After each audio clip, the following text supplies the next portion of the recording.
project that I would say is like 3 years in the making. I started working with the drawing process in the beginning of 2019, but I didn't start with the actual process of working with the leather tooling or carving the leather or cutting out the pieces that I wanted. During 2019 I was new to leather tooling, practiced a lot during that year, and then at the end of 2019, I think it was in October, I actually started working on this project. So as the title says, this is the gunbelt that you can achieve if you are able to finish a couple of challenges that are called Horseman challenges in Red Dead Redemption 2. I think it's one of the first items that you can actually win or unlock. So the entire process of me working with the leather, I started with it in the end of October, beginning of November 2019, and then I continued all the way through November, December, and then I think January 2020, and that's when I've added the final touches and the final details. But like I mentioned in previous videos, my computer didn't work, so I couldn't edit the video files that I had so I could upload it to YouTube, so that's why I'm doing it now. So this is the entire belt. Every part of this belt is full of details. This is the part you can see in the game. This is all I had to go from. So imagine that these parts are covered up by holsters, and the rest of the belt, all the way, the rest of it is just from my mind, playing around with details. Just as a disclaimer, I'm going to make a separate video where I go more into depth about each tool that I'm using for leather tooling, and I'm also going to show you how I use each tool. So if you want to know more about leather tooling, stay tuned for that video. So I'm going to show you the process of how I made this belt from start to finish. Also show you the tools that I'm using and how I'm using them.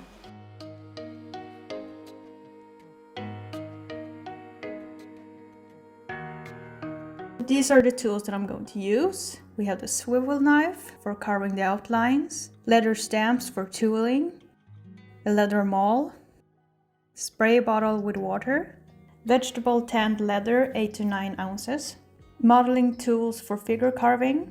This is optional, but you can use an undercut hand tool. We have leather dye, and also we have antique stain. So I'm going to start with the water. This is just regular water with a little bit of dish soap. And this is the type of leather that I'm going to use in this video. So I'm adding a tiny bit of water to the surface of the leather, and I'm using a sponge to make sure that the water is evenly applied.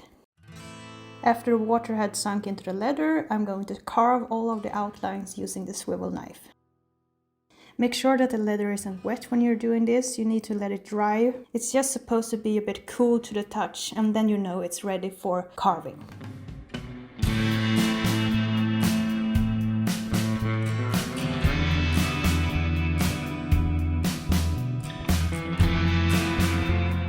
After I've used the swivel knife, I start with the undercuts, or they're also called lifters. I have 2 in different sizes, but you can also use a hand tool undercut for this. And with my leather stamps, I'm using a maul or a mallet. I'm going to use the rawhide one in this video, but you can also use a maul in polyester like this one. I'm starting with the undercuts in all of the areas that I want to have a lot of depth, but also areas that I know that I can't be able to reach when I'm using the bevelers, like the rounded areas around the leaves and the petals.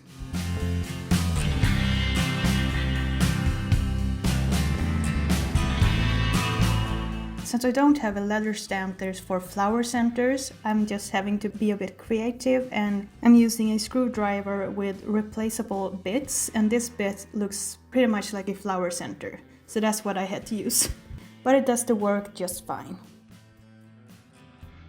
Here comes the most tedious and time-consuming part. If you're a leather worker, you know that beveling is the part of the leather tooling that is going to take most of your time, especially if you have a leather piece that is very detailed. So I have 2 different sizes, a small one and medium size. The medium size one has a checkered pattern, while the small one is just a smooth surface. And now comes the long part of beveling all the outlines of the entire leather design.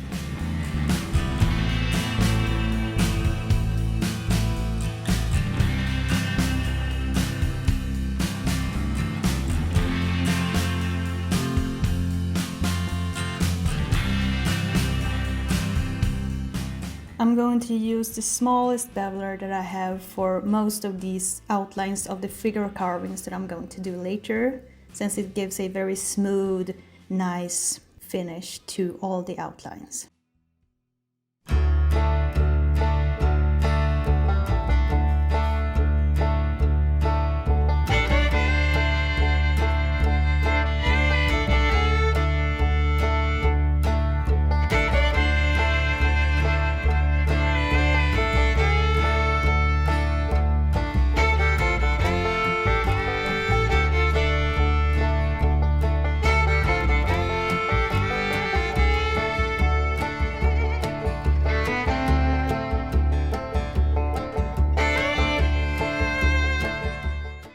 To add some shading and shadow effects to each petal and leaves of the design, I'm using a pear shader and a thumbprint. The pear shader is used for the flower petals and the thumbprints are for the leaves since it's smaller.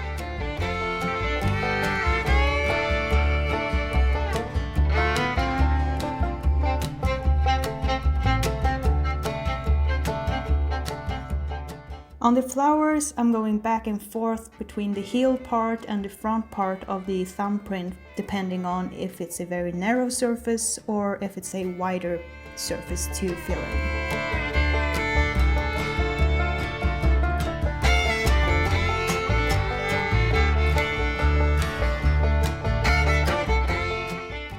Next step is the wiggler, or also a veiner as it's called, and I'm using it on all of the stumps of the flowers to add some interesting details and a little bit of texture.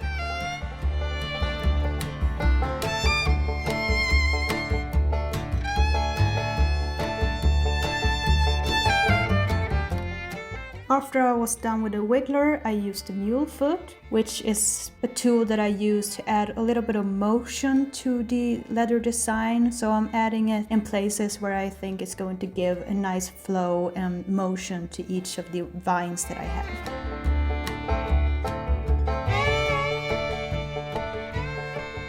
Another time-consuming part are the backgrounds, and I have 3 backgrounders, but I'm mainly using the smallest one to get all these tiny areas on this design.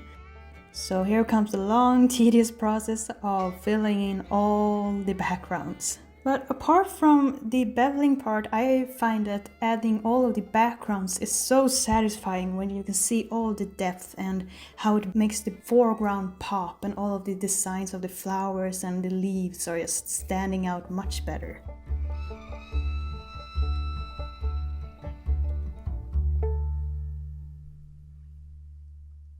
And I'm using the exact same steps when I'm creating the straps for the belt buckle.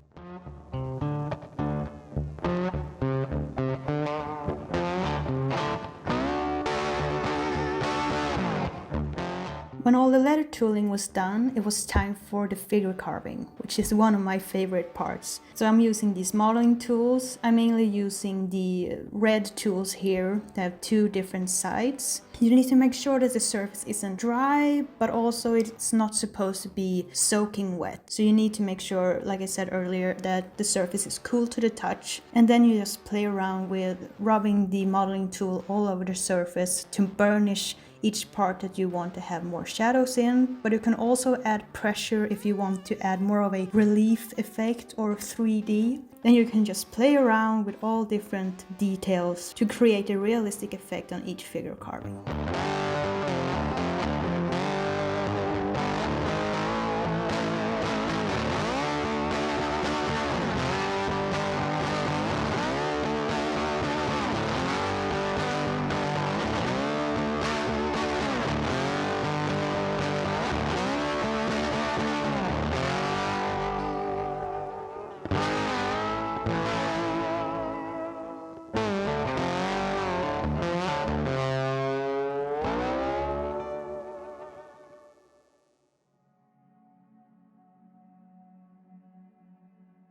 I thought that the best details to add add, which also is very common to see in like Western belts or gun belts, are leather toolings and figure carvings of wildlife, especially deer. If you have played the game, if you play as a good guy, the visions that he has in his dreams are like this peaceful deer walking in the woods with the sunrise, very peaceful. So I wanted to include as many deer motifs in this gun belt, so it would be paying tribute to his character if you play as a good guy.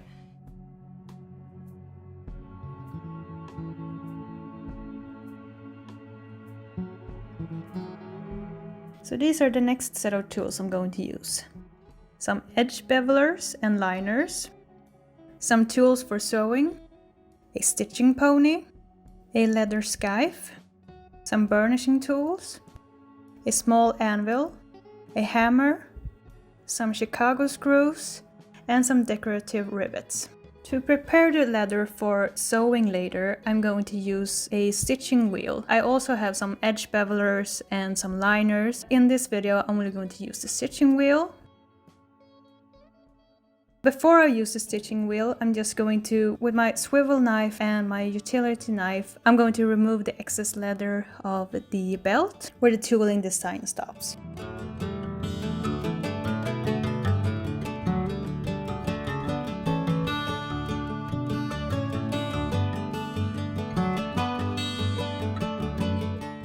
After that, I use the stitching wheel to add some imprints in the leather so I know where I want to add the stitches for later. I did this before I was dyeing the leather, but you can also do this after you have dyed the leather.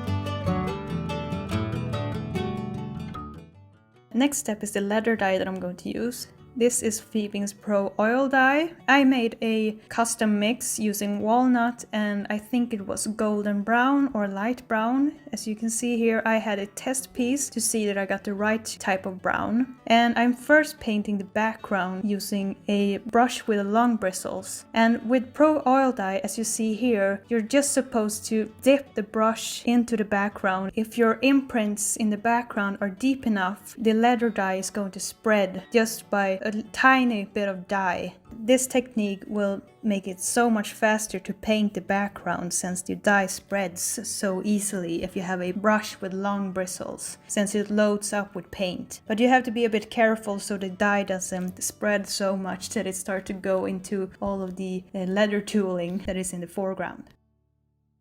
When I was finished dyeing the background, it was time to do a dip dye effect. So I pour all of the dye into a small container and then I just dipped the entire belt into the dye, then quickly made sure that the dye spreads all over the leather belt evenly so it won't leave any streaks. And then I just wiped off the excess dye. And I did the same thing with the leather straps for the belt buckle.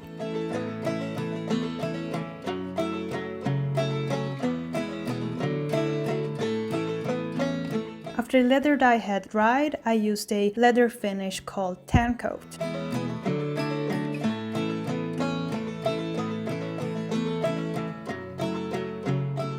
Next step is to add the antique stain. In this video, I'm actually using the black antique stain by Fiebing's. And since I've used tan coat before I apply the antique stain, it means that the antique stain won't actually stain the leather because you already have a protective finish on top of the leather. So you can leave the antique stain on for as long as you would like, and the longer you let it dry, the more antique stain will actually stick into all the grooves and all of the details that you have added in your leather tooling.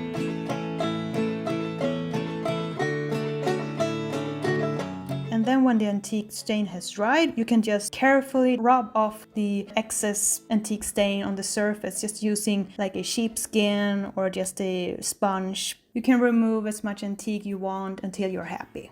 And then when the antique stain has completely dried, you can just finish it off with another layer of tan coat to protect it all. And I did the exact same steps and techniques for the leather straps for the belt buckle.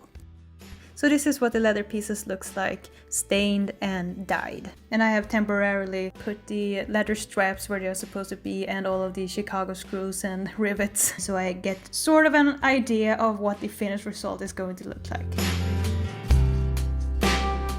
So before attaching the belt buckle to the leather straps, I'm going to use a leather scythe. This is used for thinning down your leather, and that's going to help me easily bend the leather when it's going around the belt buckle and when I'm going to glue it down. And then I'm going to use a hole punch, and I'm using this as a guide before I'm going to use the oblong hole punch to create a wide slot for the belt buckle to slide into. After that, I'm going to use the hammer and the oblong hole punch that I had so I can create a larger hole for the belt buckle. So first I'm pressing down the hole punch in between the holes that I added earlier, and then I'm going to use the hammer. And now the belt buckle fits perfectly into the leather strap. After that, I'm going to use contact adhesive, but before I'm attaching the glue, I'm just marking where I want the glue, and then I just apply the glue to both sides of the leather where it's going around the belt buckle, and then I'm just pressing down for a couple of seconds until I know that the glue is set. To give the belt straps and the leather belt a nicer finish, I'm going to attach a thinner piece of leather on the back side of the leather straps, and here I'm marking out where I do not want any contact glue to be, because these are the areas where I'm going to have the leather loop for later. Then I'm applying contact adhesive to both of the leather pieces, and then I'm just pressing down the leather, and you can also hammer it into place. Make sure that you're letting the glue dry a bit, and then you just press the leather pieces together and they will stick together immediately. Next step is the belt tip, and I'm just using the hole punch to make a hole for the rivet piece that is going to be in the back side of the belt strap. I also trimmed down the leather strap a bit so it would actually fit the end tip, since it was a little bit wider than the actual belt tip. Then I'm just attaching the belt tip to the leather by hammering it down. And like I did with the belt straps, I'm applying glue to both pieces of the actual gun belt. And then I'm just going to press the two leather pieces together so they stick to each other immediately. Now it's time to stitch all the pieces together. So I'm going to use a diamond-shaped stitching awl, and I'm also using waxed linen thread and saddle needles. And I'm using a stitching pony as support when I'm stitching the leather pieces. So before stitching, I'm just going to trim down the excess leather of the leather there's on the back side of the gun belt. So first I'm using the stitching awl to just make a couple of little marks in the leather so I know where all the holes are going to be for the stitches. And then I'm going to press the stitching awl until it's all the way through both pieces of leather. And then after that it was time to sew the pieces together.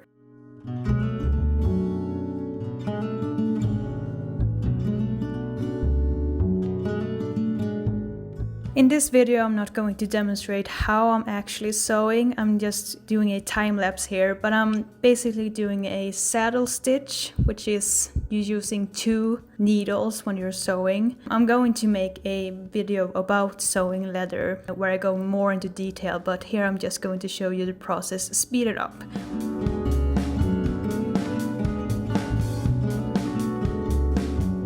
And this is what the finished result looks like with all the stitching done.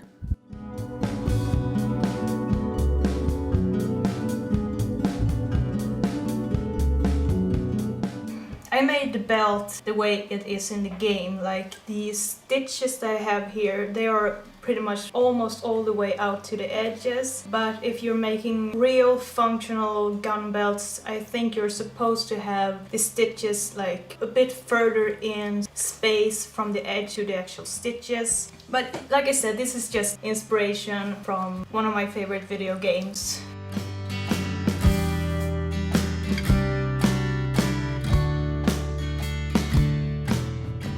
Now it's time to put all the pieces together and add some nice decorative parts to this leather belt.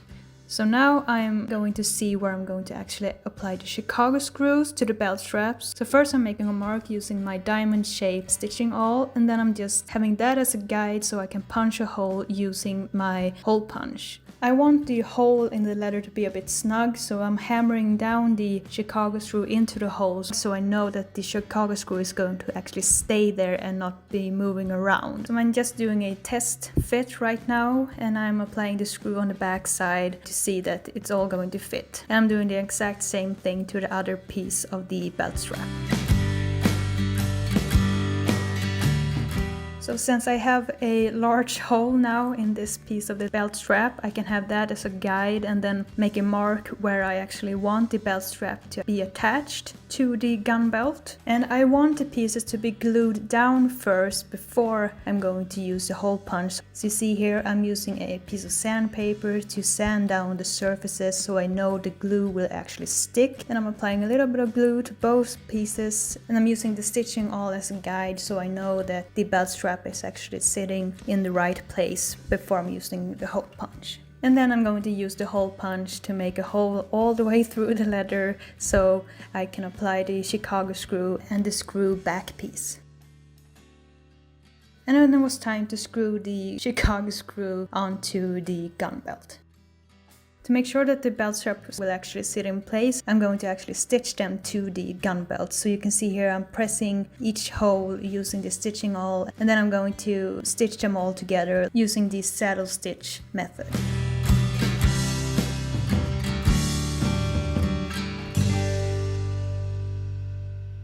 After that was done, I wanted to add a nice finish to the leather, so I'm going to use a piece of canvas, some glycerin soap, and a wool dauber.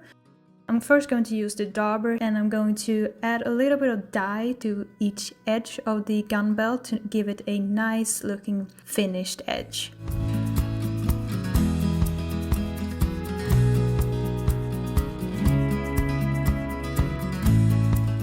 After the dye had dried, I'm using a dauber with a little bit of water, and then I'm going to use the glycerin soap, rub it on the edge of the leather piece, and then I'm going to use a piece of canvas to rub it in until I have burnished the edges so they look very smooth and shiny.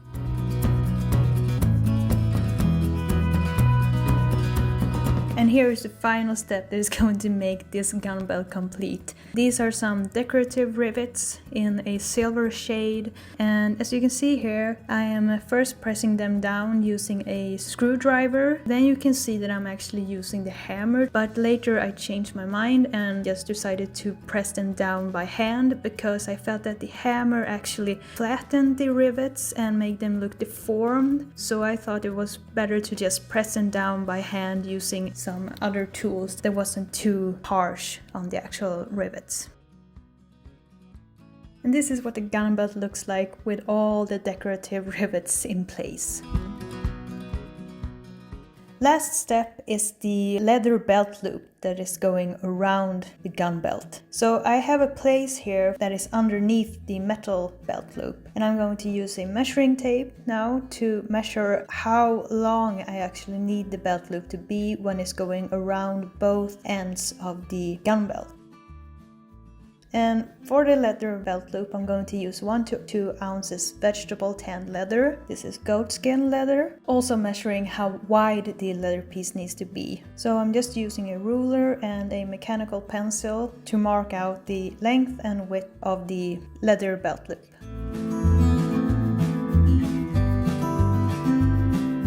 I'm going to use a utility knife to cut out the piece of leather.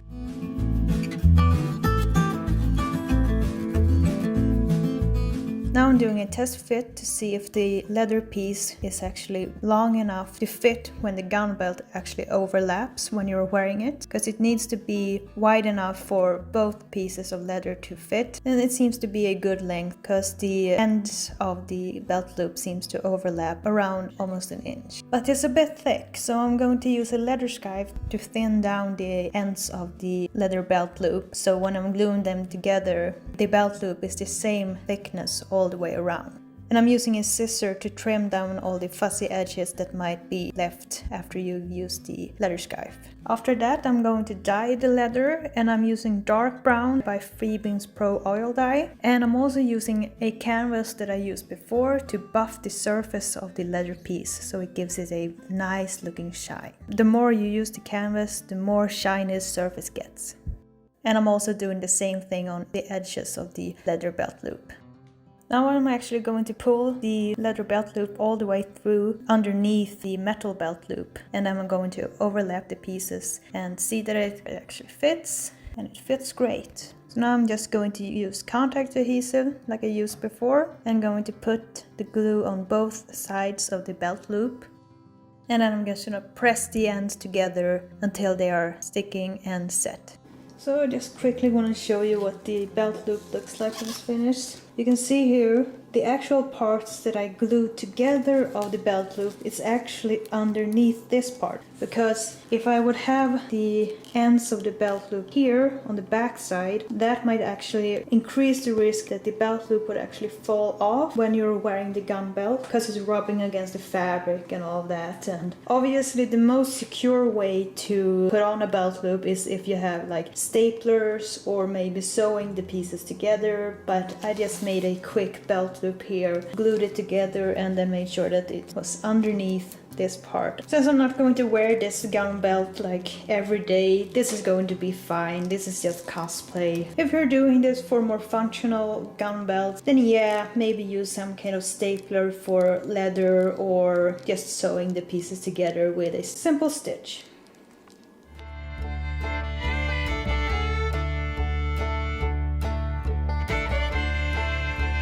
So I really hope you enjoyed the process of this gun belt that I made, inspired by the Horseman gun belt from Red Dead Redemption 2. I always loved the designs of Western belts and always thought they were so beautiful, and I wanted to know how they actually created all the beautiful details and all the work and craft behind it. So thanks to this game, that's why I'm working with leather tooling now. I never got around to add the loops here because I was thinking that I'm going to save it for later, but at the same time I didn't feel like adding the loops to this belt because I didn't want to destroy all of the tooling I had here, all of these details. So that's why I made it the way I did it. If you want to see more videos like these, I have these coming up in the next video. This is the Colt Peacemaker and this is the Colt Navy. These are replicas, these are not real guns.